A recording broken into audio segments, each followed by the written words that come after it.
My husband willed his empire to me. My stepson sued, alleging I was an unschooled housewife who manipulated him. He retained the city's best attorney to ruin me. As I walked into the courtroom, the opposing attorney went ashen, let his briefcase drop, and bowed. "It's really you? I can't believe it." Stepson had no idea who I truly was. Can you imagine being utterly torn down, called a manipulative gold digger, nobody just a housewife? And then, the very man hired to destroy you, the city's most feared lawyer, stares at you in shock, drops his briefcase, and bows. What in the world happened next? And why did my stepson have absolutely no idea who he was really messing with? My name is Marka, and I'm 67 years old.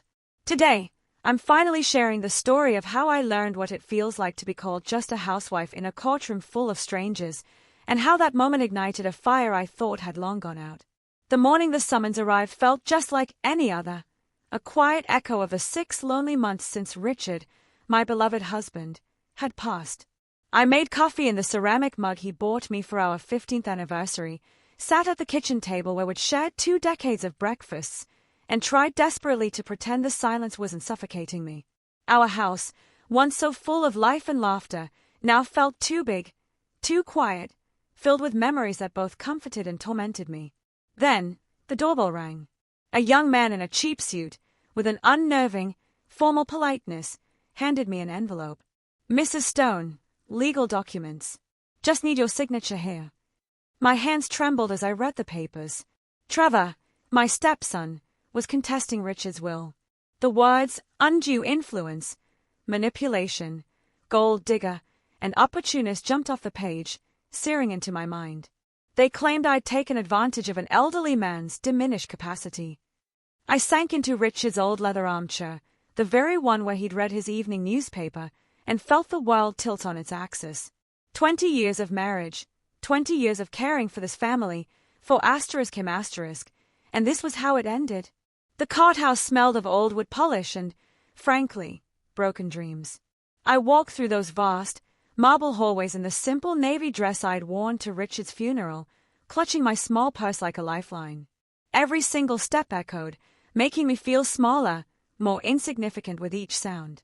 Trevor was already there, perched at a polished mahogany table that probably cost more than most people's cars. He wore a sharp charcoal suit that screamed money, his dark hair slicked back. And there it was, that familiar smirk I'd grown to despise over the years, the one he'd worn since I first married his father. Next to him sat his lawyer, Jonathan Pierce, whose reputation preceded him like a thunderclap. $300 an hour, they whispered. The best money could buy. Me. I had no lawyer. I couldn't afford one, not without dipping into the very inheritance Trevor was trying to steal from me.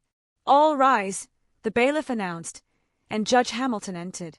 Younger than I expected, maybe 55, with graying temples and that serious expression that comes from years of listening to people's worst moments. The proceedings began, and Pierce's opening statement flowed like poisoned honey. His voice was smooth, practiced, the kind that could make lies sound like gospel truth. "Your Honor," he began, "we are here today because an innocent man's final wishes have been perverted by a calculating woman who saw opportunity in an aging widower's loneliness." The blood drained from my face. Around me, the few spectators murmured their disapproval. Pierce continued, painting me as a predator, a calculating opportunist who had swooped in to steal from Richard's real family. "Mrs. Stone," he said, my name dripping with utter disdain, married the deceased after a suspiciously brief courtship. She has no children of her own, no career to speak of, no independent source of income. She was, by all accounts, nothing more than a housewife, entirely dependent on my client's father for financial support. Trevor leaned back, that same arrogant expression he'd worn since he was 12 years old, since the first day I tried to be his stepmom. I remembered making his favorite pancakes, helping with homework he didn't want help with, attending school plays where he pretended not to see me in the audience. All those years, all that effort, dismissed. Furthermore, Pierce continued, Mrs. Stone isolated the deceased from his son, poisoning their relationship and ensuring her position as sole beneficiary of an estate worth $8,500,000. The number hung in the air, a heavy accusation. I'd never thought of Richard's money as asterisk mine star. It was just there, like the air we breathed. The foundation that allowed us to live comfortably while I took care of him, of our home, of the life we'd built together. Judge Hamilton leaned forward. And what evidence do you have of this alleged manipulation, Mr. Pierce? We have documentation showing that Mrs. Stone actively discouraged my client from visiting his father during the final years of his life. Phone records. Witness statements from neighbors who observed her controlling behavior. I wanted to stand up and scream. Those discouraged visits. They were because Trevor only came around when he needed money. Those phone records.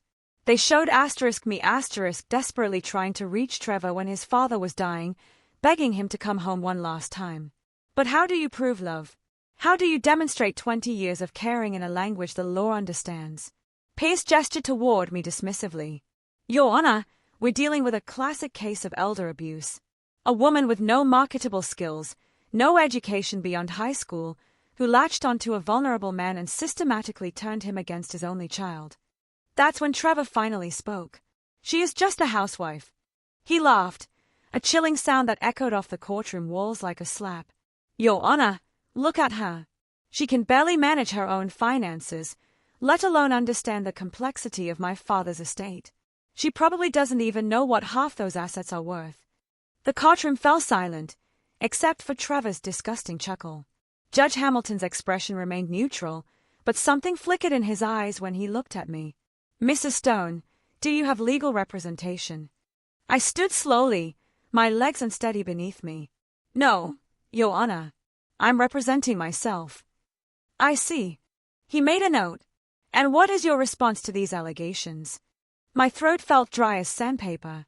20 years of morning coffee and evening wine, of birthday dinners and anniversary celebrations, of holding Richard's hand through 2 surgeries and countless doctor's appointments.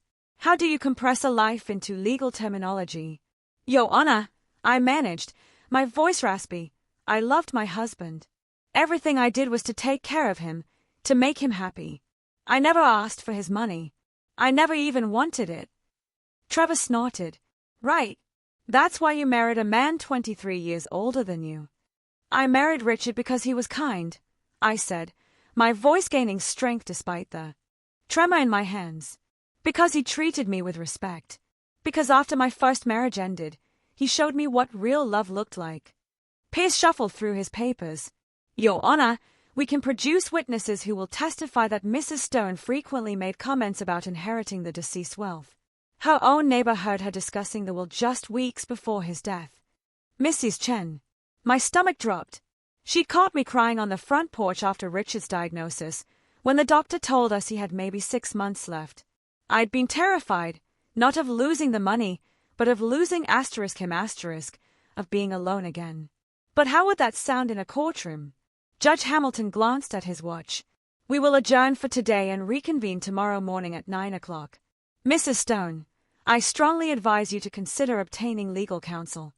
As the courtroom emptied, I remained seated, watching Trevor and Pierce shake hands and laugh about something I couldn't hear. The weight of the day pressed down on me like a physical force. I'd been dismissed, diminished, reduced to nothing more than a gold-digging housewife in a cheap dress.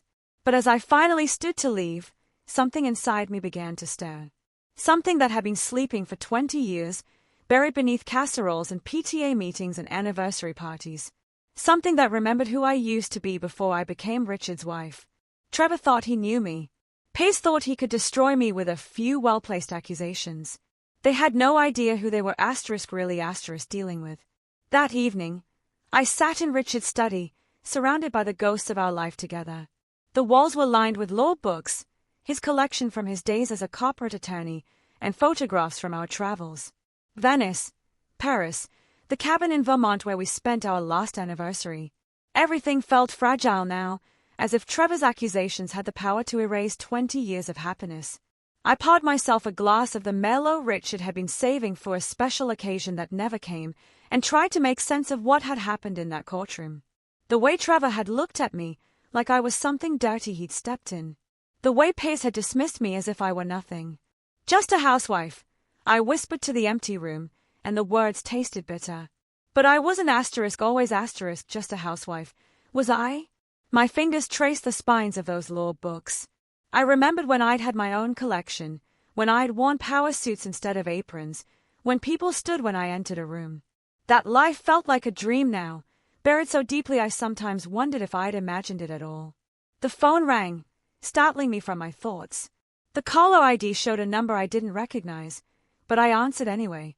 Mrs. Stone, this is Jennifer Walsh from Channel 7 News. I understand you're involved in a high-profile inheritance dispute. Would you be willing to comment on the allegations that you manipulated your late husband? I hung up without a word, but the phone rang again immediately. Then again. By the fourth call, I disconnected it entirely. Somehow, word had gotten out. Tomorrow, I'd probably see my face on the morning news, portrayed as a wicked stepmother who'd stolen a dying man's fortune. I climbed the stairs to our bedroom, my bedroom now, and caught sight of myself in the mirror. Grey hair pulled back in a simple bun, face lined with years of laughter and worry, wearing the same style of modest dress I'd worn for the past 2 decades. I looked exactly like what Trevor had called me, just a housewife. But as I opened the jewelry box on my dresser to put away my wedding ring for the night, my fingers found something else. Hidden beneath the velvet lining was a small key I'd forgotten about. The key to Richard's desk drawer, the one he'd always kept locked. For emergencies, he'd said when he gave it to me years ago, when you need to remember who you really are. I'd never understood what he meant until now. Back in the study, my hands trembling with something between fear and anticipation, I slid the key into the lock. The drawer opened with a soft click, revealing a manila folder marked Marsha, personal. Inside were documents I hadn't seen in 20 years. My law degree from Harvard. Summa cum laude. Newspaper clippings from my early career. A photograph of me being sworn in as the youngest superior court judge in the state's history. Letters of recommendation from legal giants whose names still carried weight in courtrooms across the country. And at the bottom of the pile, a handwritten note from Richard. My dearest Marsha, it read, I know you sacrificed everything to build a life with me. But your talents were never wasted. They were just sleeping, waiting for the day you'd need them again. You are the strongest, most brilliant woman I've ever known. Don't let anyone, not even our son, convince you otherwise. All my love, Richard. The tears came then, hot and overwhelming. Richard had known. He'd always known who I really was, what I'd given up for love. And he protected that secret, kept it safe until I was ready to reclaim it. I'd been Judge Margaret Stone for 15 years before I became Mrs. Richard Stone. I'd presided over complex civil cases, corporate litigation, criminal trials that made headlines. I'd earned a reputation as the Iron Judge, brilliant, incorruptible, feared by lawyers who came unprepared to my courtroom. But when I met Richard at a charity gala in 2003, something shifted. He was recently widowed, struggling to raise 12-year-old Trevor alone. He didn't know who I was professionally. To him, I was just Marsha, the woman who made him laugh for the first time since his wife's death. For the first time in my career, I'd found something more important than the law. A man who loved me for who I was, not what I'd achieved. A broken family that needed healing. A chance to be someone's wife, maybe even someone's mother. So, I'd made a choice. I took early retirement, citing burnout, and quietly stepped away from the legal world that had defined me for so long. I became Mrs. Richard Stone, stepmother to a grieving boy who resented my presence but desperately needed stability. 20 years of PTA meetings and school plays and family dinners. 20 years of being the woman behind the successful man, supporting Richard's career while mine became a footnote in legal journals. I told myself it was worth it, that love was worth any sacrifice. But as I sat in that study, surrounded by the evidence of who I used to be, I realized something had been burning inside me all day. Not just anger at Trevor's accusations, but something fiercer, something that remembered what it felt like to command a courtroom, to make lawyers twice my age scramble for precedents they couldn't find. I pulled out my laptop.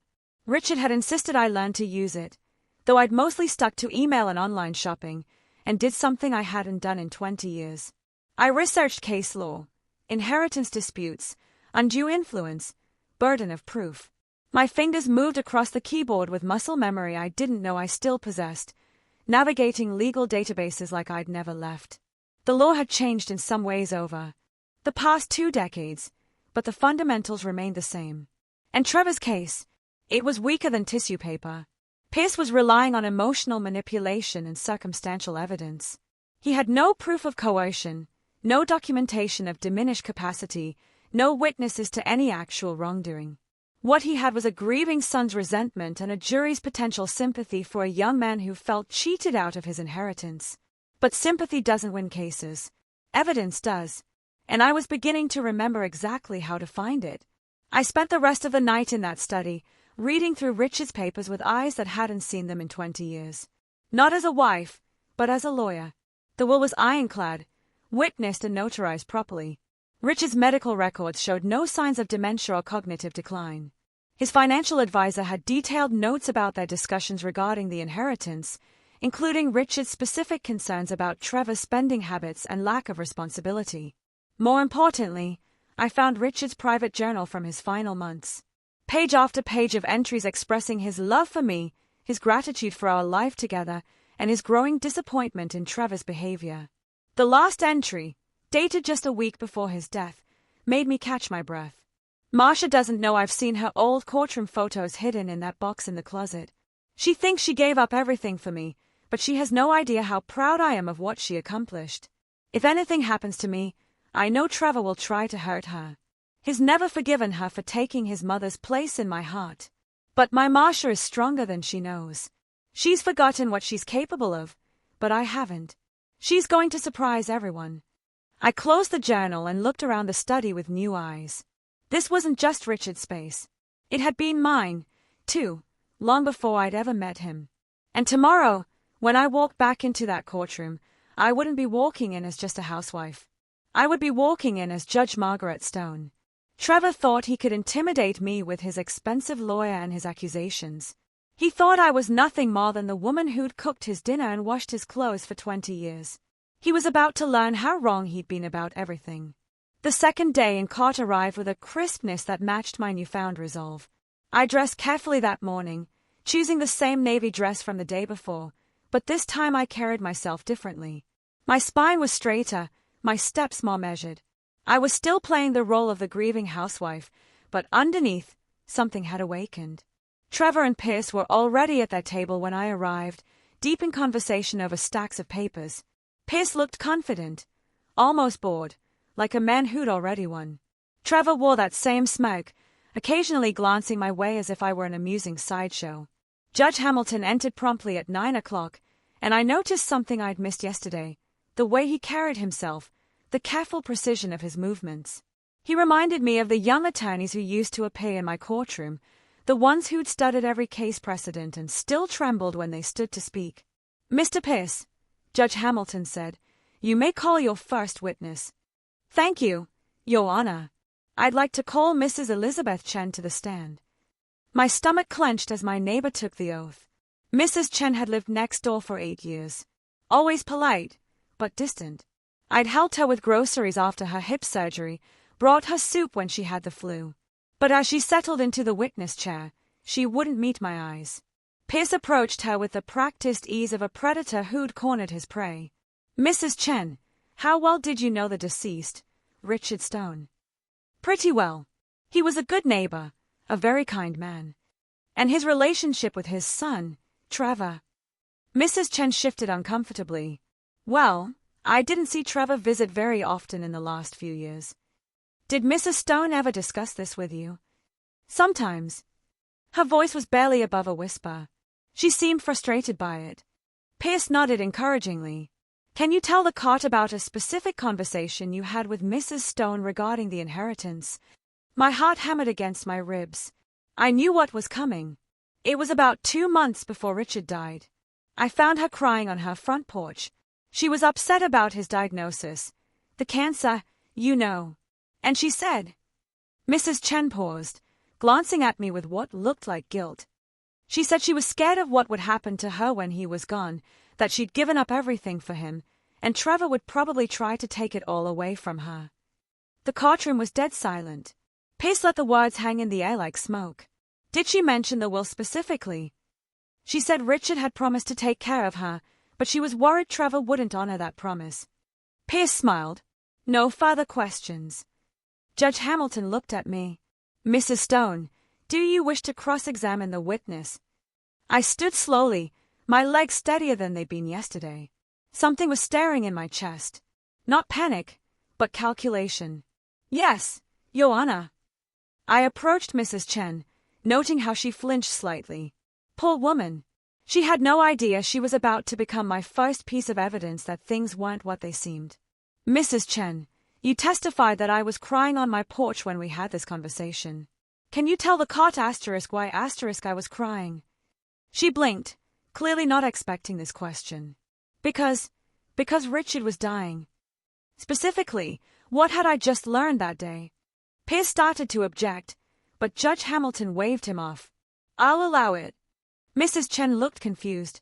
The doctor had told you both that morning that the treatments weren't working, that he had maybe 6 weeks left. 6 weeks? I repeated, letting the words settle. Mrs. Chen, in your opinion, was I crying because my husband was dying, or because I was worried about money? Because he was dying, she said immediately, then looked stricken as she realized what she'd admitted. And when I mentioned being scared of what would happen when he was gone, did I say I was scared of being poor, or did I say I was scared of being alone? Mrs. Chen's voice was barely audible. You said you were scared of being alone, that you didn't know how to live without him. I nodded. Thank you, Mrs. Chen. No further questions. As she left the witness stand, I caught Judge Hamilton watching me with renewed interest. There had been something in my questioning, a precision, a control that didn't match the image of a helpless housewife. Pierce called 2 more witnesses, Richard's banker, who testified about the large sums of money Richard had moved around in his final months, and a former colleague who claimed Richard had seemed confused during their last conversation. But with each witness, I grew more confident. The banker admitted under my cross-examination that Richard had been reorganizing his finances to make them easier for me to manage after his death, a thoughtful gesture, not evidence of manipulation. The colleague conceded that Richard's confusion was actually frustration with his former law firm's handling of a client's case. By lunch break, I could see doubt creeping into Pierce's expression. Trevor, however, remained smugly confident. You're doing better than expected, Judge Hamilton said quietly as we prepared to recess. But I have to ask, Mrs. Stone, what's your full legal name? The question hit me like electricity. I'm sorry, Your Honor. For the court records, your full legal name. My mouth went dry. This was it. The moment I'd been both dreading and anticipating. Margaret Stone, Your Honor, but I go by Marcia. Judge Hamilton's pen froze over his notepad. His eyes snapped up to mine, and I saw the exact moment recognition dawned. Margaret Stone, he repeated slowly. As in, Judge Margaret Stone, The courtroom went deadly silent. Trevor's head whipped around to stare at me. Pierce's confident expression cracked like thin ice. Was Judge Margaret Stone, I said quietly. I retired 20 years ago. Trevor shot to his feet. What? That's impossible. You're just a housewife. Yes, I finished for him. I heard you yesterday. Pierce was frantically whispering to Trevor, both of them looking like they'd seen a ghost. Judge Hamilton was staring at me with something approaching awe. Your Honor, Pierce said, his voice strained. This is the first we're hearing of any legal background. We request time to what? Judge Hamilton's voice was sharp.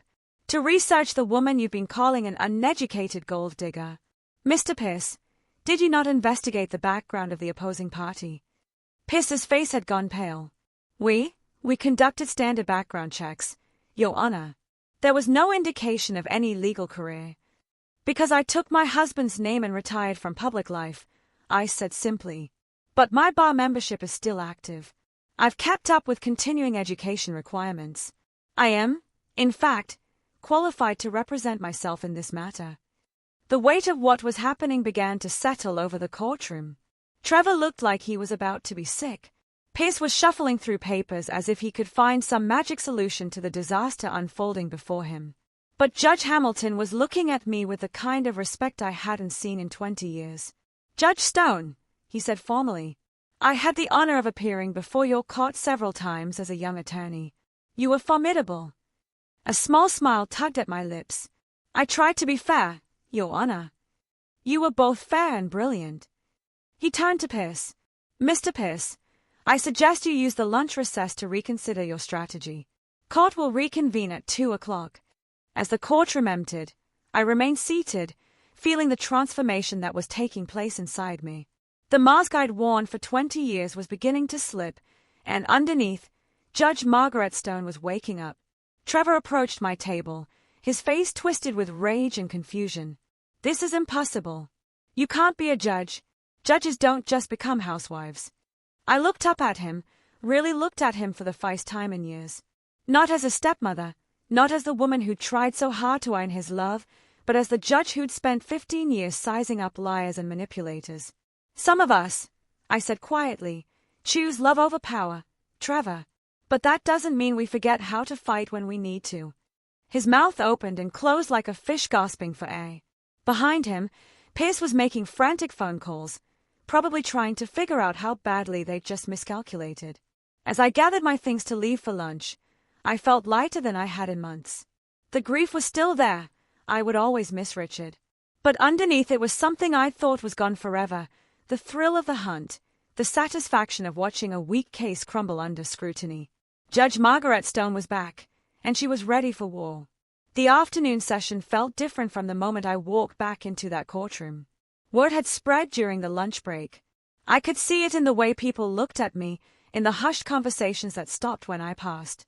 The local legal community was small, and apparently, the return of Judge Margaret Stone was big news. Trevor sat slumped in his chair like a deflated balloon. Pierce kept glancing at me with the expression of a man who'd just realized he'd brought a knife to a gunfight. But it was Judge Hamilton's demeanor that had changed most dramatically.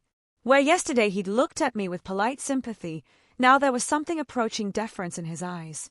Before we proceed, Judge Hamilton said once court was in session, I want to address what was revealed this morning. Mrs. Stone, I need to ask, are you planning to continue representing yourself, or will you be seeking counsel? I stood, and for the first time in 20 years, I felt the full weight of my professional authority settle around my shoulders like a familiar coat. I will continue representing myself, Your Honor. I believe I'm adequately qualified. A ripple of quiet laughter went through the courtroom. Judge Hamilton's lips twitched. I think that's safe to say. Mr. Pierce, do you wish to continue with your case as planned? Pierce looked like he wanted to disappear into the floor, but he nodded. Yes, Your Honor. I'd like to call Trevor Stone to the stand. This would be interesting. I'd watched Trevor lie to his father, to teachers, to girlfriends, and to himself for 20 years. But he'd never been cross-examined by someone who'd spent 15 years spotting deception from the bench. Trevor took the oath with all the swagger he could muster, but I could see the nervousness in the way he kept glancing at me. Pierce led him through his testimony carefully, the distant relationship with his father, the sudden marriage to a much younger woman, the isolation he claimed to have experienced. In your opinion, Pierce asked, did Mrs. Stone deliberately interfere with your relationship with your father? Absolutely, Trevor said, his confidence returning as he warmed to his favorite subject, himself. She was always there, always hovering, making it clear I wasn't welcome in my own father's house. Can you give the court a specific example? Trevor's eyes lit up. Last Christmas, I came to visit for 3 days, and she made sure every minute was scheduled with *** activities. Shopping, dinner parties with *** friends, holiday movies ** she * wanted to watch. When I tried to have a private conversation with my dad, she'd always interrupt with something that supposedly couldn't wait. Pierce nodded sympathetically. How did this make you feel? Like she was deliberately keeping me from my father. Like she was afraid of what he might say if we were alone together. It was a compelling story, delivered with just the right amount of wounded emotion. If I'd still been the grieving housewife from yesterday morning, it might have devastated me. But I wasn't her anymore. Mr. Pierce, Judge Hamilton said, your witness. I stood and approached Trevor with measured steps. He tried to maintain his confident expression, but I could see the first cracks forming. Trevor, I said, my voice carrying the authority I'd forgotten I possessed. You testified that you came to visit your father last Christmas for 3 days. Is that correct? Yes.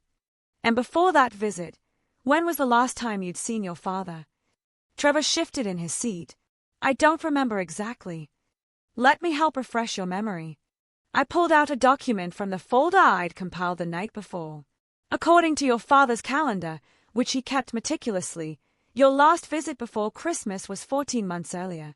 Does that sound accurate? Maybe. We talked on the phone. How often? Another shift. Regularly. Trevor, I'm going to show you your father's phone records, which are part of his estate documents. I handed him a paper. Can you tell the court how many times you called your father in the 6 months before his death? He stared at the paper, his face flushing. These might not be complete. They are complete. Trevor, the answer is 3 times. 3 calls in 6 months, each lasting less than 10 minutes. Does that match your definition of regularly? Pierce was on his feet. Objection, Your Honor. Mrs. Stone is testifying rather than questioning. Sustained, Judge Hamilton said, but there was no disapproval in his voice. Please rephrase, Mrs. Stone. I smiled slightly. It had been 20 years, but the rhythm of courtroom combat was coming back to me like riding a bicycle. Trevor, based on these phone records, would you say you were in close, regular contact with your father? We had a complicated relationship, he said defensively. Indeed. Now, you testified that I scheduled activities to prevent you from having private conversations with your father. Do you recall what those activities were? Shopping, dinner parties, movies. Specifically, Trevor, what shopping? He looked confused. I don't remember. The shopping was for your father's medications, which required a special trip to a pharmacy 30 miles away because they were the only ones who could compound his pain medication properly.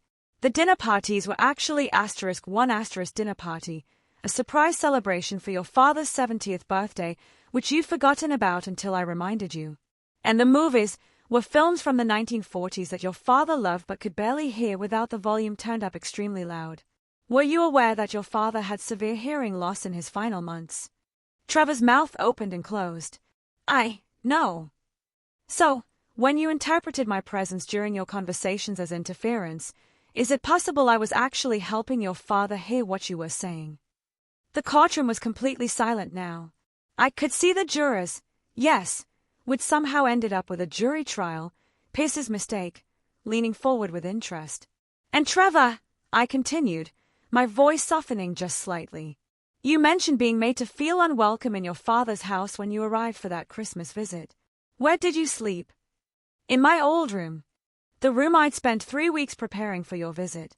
The one where I'd hung your high school baseball trophies and put out fresh flowers and your favorite snacks. His face was bright red.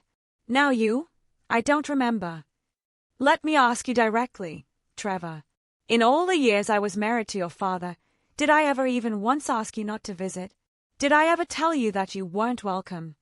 No. But did I ever refuse to cook your favorite meals when you came home? No. Did I ever fail to include you in family photographs, holiday celebrations, or important events? No. His voice was barely audible.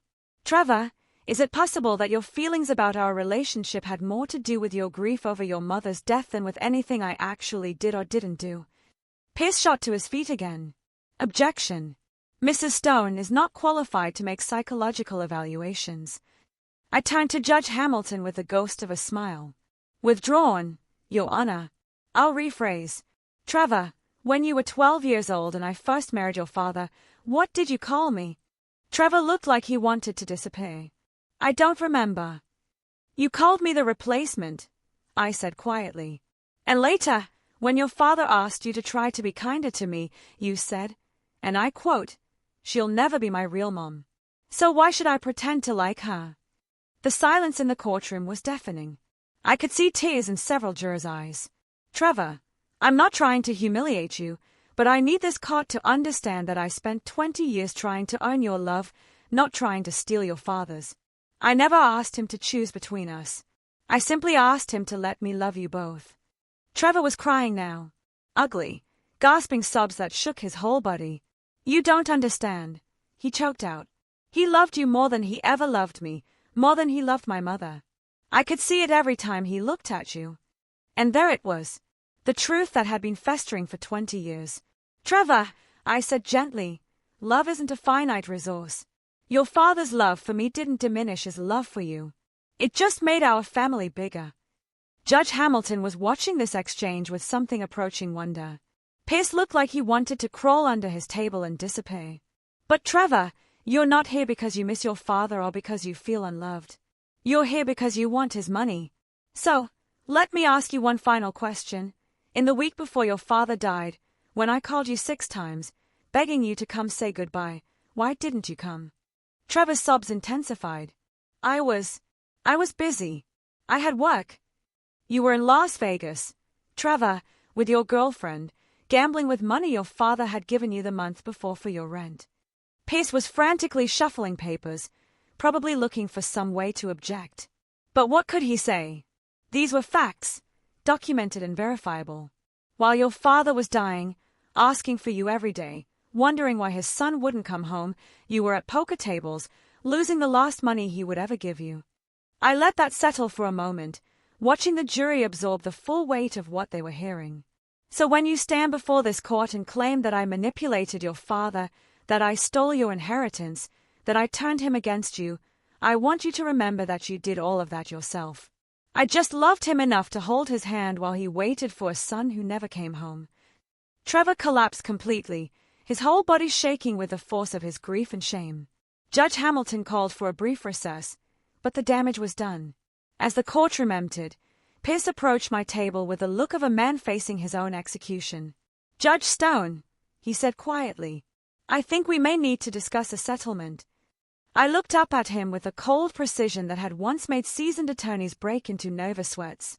"Mr. Pierce, 24 hours ago, you called me an uneducated housewife who manipulated a dying man.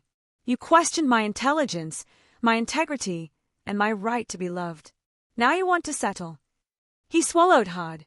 "Perhaps we were overzealous in our initial approach." "Perhaps," I agreed. "But I'm not interested in settling anymore. I'm interested in justice, and I'm very, very good at getting it." As Pierce walked away, I felt the last vestiges of the grieving housewife fall away completely. Judge Margaret Stone had returned, and she was ready to finish what they'd started. The next morning brought an unseasonable chill to the courthouse steps, but I felt warmer than I had in months. Word of yesterday's revelation had spread through the legal community overnight. As I walked through the marble hallways, I caught whispered conversations that stopped when I passed, respectful nods from attorneys I didn't recognize, and something I hadn't experienced in 20 years, the electric atmosphere that surrounds a courtroom legend. Trevor looked haggard when I entered the courtroom, his expensive suit wrinkled, dark circles under his eyes suggesting he'd spent the night wrestling with demons he'd kept buried for 2 decades. Pierce sat beside him like a man attending his own funeral, frantically scribbling notes on a yellow legal pad that seemed to offer no salvation. Judge Hamilton entered with the bearing of someone who knew he was about to witness legal history. "Ladies and gentlemen," he said, "before we continue, I want to address the elephant in the room. Yesterday, we learned that Mrs. Stone is actually retired Superior Court Judge Margaret Stone, known throughout the legal community for her brilliant jurisprudence and uncompromising integrity. Mr. Pierce, do you wish to make any motions before we proceed?" Pierce stood slowly, his alien arrogance replaced by something resembling humility. "Your Honor, we move to dismiss all charges of manipulation and undue influence. We acknowledge that we may have been overzealous in our initial assessment of Mrs. Stone's character and capabilities." I felt a cold smile tugging at my lips. 24 hours ago, this would have been victory enough.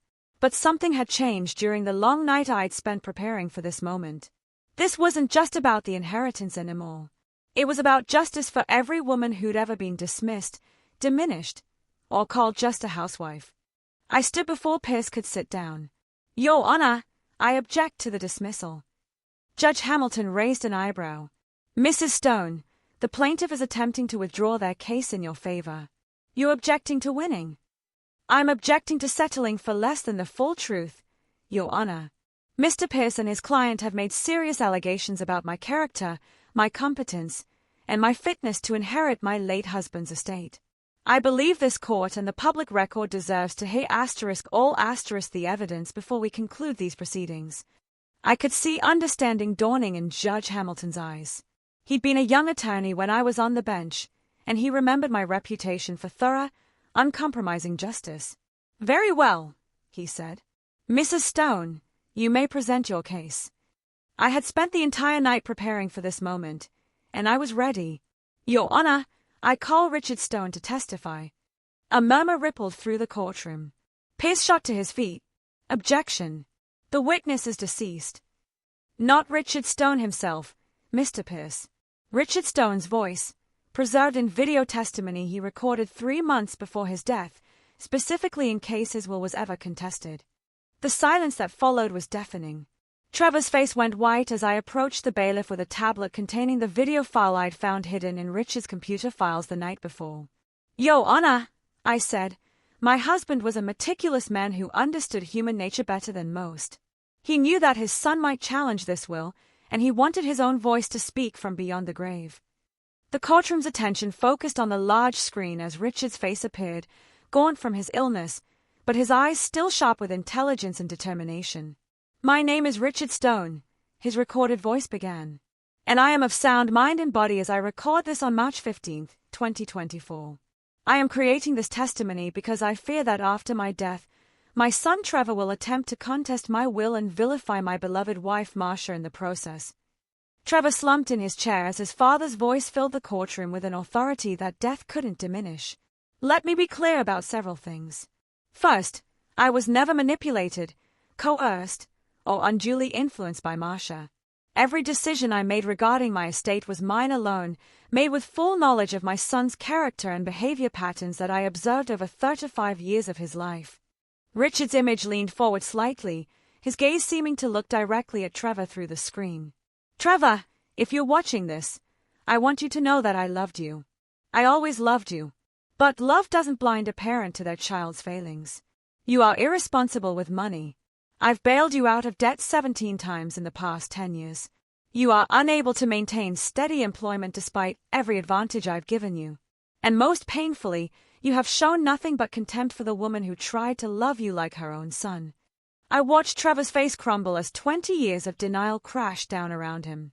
"Marcia sacrificed more for our family than you'll ever understand," Richard continued. "She was Judge Margaret Stone, one of the most respected jurists in this state's history. She gave up a career that most lawyers only dream of because she loved me and wanted to build a life with us. She cooked your meals, attended your games, helped with your homework, and endured your cruelty with patience I didn't deserve." The courtroom was completely silent, except for the soft sound of Trevor's weeping. "I am leaving my estate to Marcia, not because she manipulated me, but because she earned it through 20 years of unwavering devotion. She nursed me through 2 surgeries, held my hand through chemotherapy, and never once complained about the burden I became in my final months. She deserves every penny, and she deserves to live her remaining years in the comfort and security that her sacrifices have earned." Richard's voice softened slightly. "Trevor, I pray that someday you'll understand that your anger toward Marcia was never really about her. It was about losing your mother and being afraid to let anyone else love you. But that's not Marcia's fault, and it's not her responsibility to pay for your inability to heal." The video ended, leaving the courtroom in stunned silence. I could see jurors wiping their eyes, court reporters looking shaken, even the bailiff standing a little straighter out of respect for what they'd just witnessed. Judge Hamilton cleared his throat. "Mr. Pierce, do you wish to cross-examine this testimony?" Pierce looked like he'd aged 10 years in the span of 20 minutes. "No, Your Honor, no questions." "Mrs. Stone, do you have additional evidence to present?" I moved to my table and lifted a thick folder I'd compiled during my sleepless night. "Yes, Your Honor. I have documentation showing that Trevor Stone has borrowed approximately $137,000 from his father over the past 15 years, none of which has been repaid. I have records showing that he was asked to leave 3 different jobs for excessive absences and unprofessional conduct. And I have witnesses who can testify to his pattern of appearing at his father's home only when he needed money." I paused, letting the weight of evidence settle over the courtroom like dust after an explosion. But more importantly, Your Honor, I have this. I held up Richard's private journal, the one I'd found in his locked drawer. My husband's personal thoughts and feelings about his relationship with his son, recorded over the final year of his life. Thoughts that show not manipulation, but heartbreak. Not undue influence, but a father's desperate hope that his son would someday grow into the man he'd raised him to be. Trevor was openly sobbing now, his shoulders shaking with the force of 20 years' worth of suppressed grief and guilt. Your Honor, I said, my voice carrying the authority of both my legal training and my personal pain. This case was never about money. It was about a young man who couldn't accept that his father loved his stepmother, not asterisk instead asterisk of him, but asterisk alongside asterisk him. It was about grief turned to greed and entitlement masquerading as injustice. I turned to face Trevor directly. I tried to love you for 20 years, Trevor. I failed, but not for lack of trying. Your father left me his estate because he knew I would honor his memory and protect what he built. You're challenging that not because you were wronged, but because you asterisk feel asterisk wronged, and there's a difference. Judge Hamilton leaned forward. Mrs. Stone, what are you asking this court to do? I took a deep breath, feeling the full weight of my professional authority settling around me like armor. I'm asking this court to uphold Richard Stone's will in its entirety. I'm asking for a judgment that removes any cloud from my inheritance. And I'm asking that Trevor Stone be ordered to repay the $137,000 he borrowed from his father's estate over the years, with appropriate interest. The gasp that went up from the courtroom was audible. Pierce shot to his feet. Your Honor, that's not part of this case. It is now, I said calmly. Trevor opened this door when he claimed I was financially exploiting his father. I'm simply asking for an accounting of all financial exploitation that occurred in this family. Judge Hamilton looked at Trevor with something approaching pity. Mr. Stone, how do you respond to these allegations? Trevor could barely speak through his tears. I don't have that kind of money. I can't pay it back.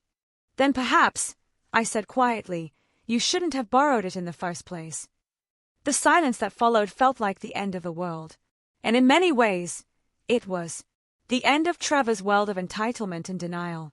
The end of his fantasy that he was the wronged party in this family story. Judge Hamilton spent several minutes reviewing his notes before he spoke. When he finally looked up, his expression was grave. Ladies and gentlemen of the jury, he said, you've heard extraordinary testimony today, but based on the evidence presented, I'm prepared to issue a directed verdict in this matter. He turned to Trevor and Pierce with a kind of stern authority that had once made me proud to be part of the legal profession. The allegations of undue influence and manipulation are not only unfounded, they are insulting to the memory of Richard Stone and deeply harmful to his widow's reputation. Mrs. Stone has proven beyond any shadow of a doubt that she is not only competent to inherit her husband's estate, but deserving of it through 2 decades of devotion and sacrifice. His gaze shifted to me, and I saw respect there. The kind of respect one legal professional shows another. Furthermore, the evidence of financial irresponsibility and emotional manipulation on the part of Trevor Stone is overwhelming. I find in favor of Mrs. Stone on all counts, and I order Trevor Stone to repay the $137,000 in loans, plus interest calculated at the current federal rate. Trevor's world was ending, but mine was just beginning again. Judge Margaret Stone was back, and justice had been served. 6 months after the trial, I stood in my new law office, looking out at the city skyline through floor-to-ceiling windows. The brass nameplate on my door read, Margaret Stone, Attorney at Law. It felt right, in a way nothing had felt right in 20 years. The inheritance case had made headlines throughout the legal community, not just for the dramatic courtroom revelation, but for what happened afterward. Within weeks of the verdict, I'd received dozens of calls from women in similar situations. Widows whose stepchildren were contesting wills, wives whose families dismissed them as just housewives, women who'd sacrificed careers for love and found themselves fighting for respect in their later years. I'd started taking cases again, slowly at first. Pro bono work for women who couldn't afford the kind of high-powered attorneys their opponents could hire. Word spread quickly through the community that Judge Margaret Stone was back, and she was fighting for the underestimated and overlooked. My secretary knocked gently on the door. Mrs. Stone, your 3 o'clock appointment is here. Send her in, please. The woman who entered was in her early 60s, well-dressed but nervous, clutching her purse like a shield. I recognized the look immediately. It was the same expression I'd worn walking into that courtroom 6 months ago. Mrs. Morrison, please have a seat. She settled into the chair across from my desk, her hands trembling slightly. I'm not sure you can help me, Mrs. Stone. My situation is complicated. I leaned back in my chair, studying her face.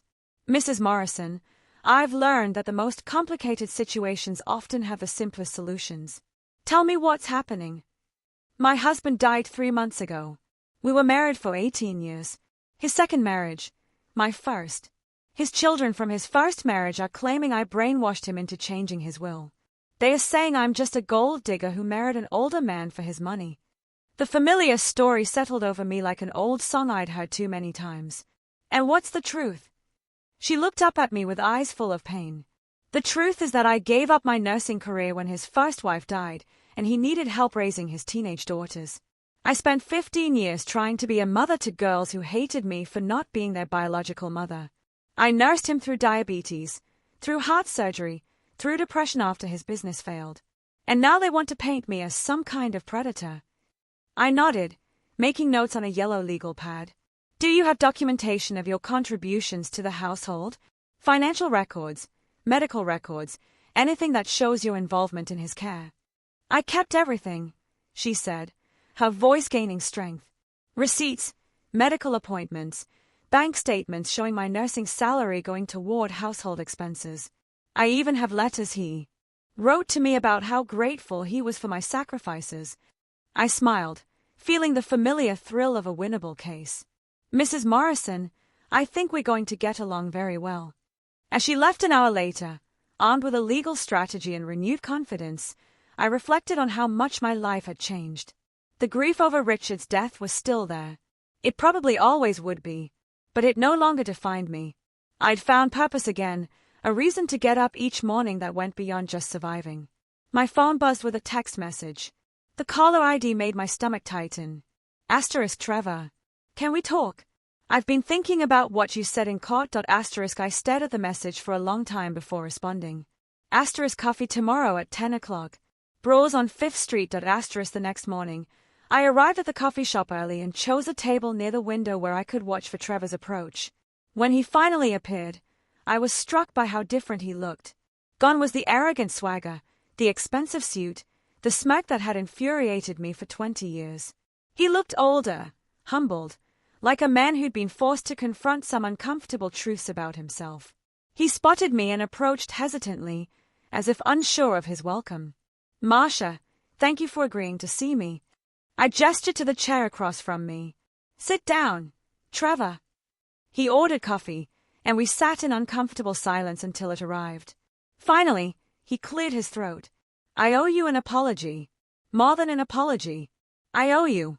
I don't know what I owe you. I studied his face, looking for signs of manipulation or ulterior motive.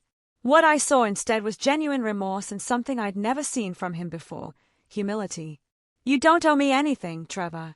Your father already paid all the debts that mattered. He winced.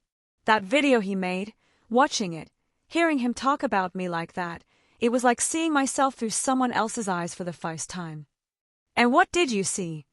He stared into his coffee cup. A spoiled, entitled brat who threw away 20 years of trying to earn love I never deserved in the first place. I felt something shift in my chest. Not forgiveness exactly, but something softer than the anger I'd carried for so long. Trevor, you were 12 years old when I married your father. 12-year-olds don't know how to process grief or how to make room for new people in their hearts. But I never tried, he said, his voice breaking. Not once in 20 years did I ever really try. And the worst part is, I can see now that you never stopped trying with me. We sat in silence for several minutes. Outside the window, life in the city continued its normal rhythm. People hurrying to work, couples holding hands, the endless dance of human connection and disconnection. What happens now? He asked finally. I took a sip of my coffee, considering the question. Now you figure out who you want to be going forward. The trust fund your father established will give you $24,000 a year for life. It's not enough to live extravagantly, but it's enough to supplement a reasonable income while you find your way." He nodded. I got a job. Nothing fancy. Bookkeeping for a small accounting firm, but it's honest work, and they don't know about the trust fund or the lawsuit or any of it. I'm just Trevor Stone, the guy who shows up on time and does his job. Something in his tone told me this was significant progress. How does that feel? Terrifying and liberating. I've never had to be responsible for myself before. Dad was always there to bail me out, and I knew it. Even when I was angry at him, I knew he'd never really let me fail completely. I found myself genuinely curious about this version of Trevor, the one who wasn't performing arrogance or entitlement. And now I have to succeed or fail on my own merits. It's the first time in my life I've ever really tried to earn something instead of just expecting it to be given to me. We talked for another hour, carefully navigating 20 years of hurt and misunderstanding. It wasn't forgiveness. That would take time, if it came at all. But it was a beginning, a recognition that we were both different people than we'd been in that courtroom 6 months ago. As we prepared to leave, Trevor hesitated. "Marcia, there's something else. I've been going to therapy, trying to understand why I was so angry for so long. And I realized something. I waited. I wasn't angry at you for taking Dad's love away from me. I was angry at you for showing me what real love looked like, and realizing I'd never learned how to give it." The words hit me like a physical blow. After 20 years of believing Trevor hated me, the truth was somehow more devastating. He'd been afraid of me. "Trevor, I watched you take care of him when he was sick. I watched you put his needs first. Always. I watched you sacrifice things you wanted for things we needed. And I knew I wasn't capable of that kind of selflessness. It made me feel small and selfish. And instead of trying to grow into someone better, I just resented you for being everything I wasn't." I felt tears pricking at my eyes. "You were a child, Trevor. You weren't supposed to know how to love like that yet. But I'm not a child anymore. And if there's any chance at all, that we could figure out how to be a family, even this late, even after everything I've done, I'd like to try." I looked at this man who'd been my stepson for 20 years, but had never really been my family. And I saw something I'd never seen before: genuine vulnerability, genuine desire to change. "It will take time," I said carefully. "There's a lot of hurt to work through. I have time. And if you're willing, I'd like to start with getting to know the woman who was important enough for my father to change his entire will to protect."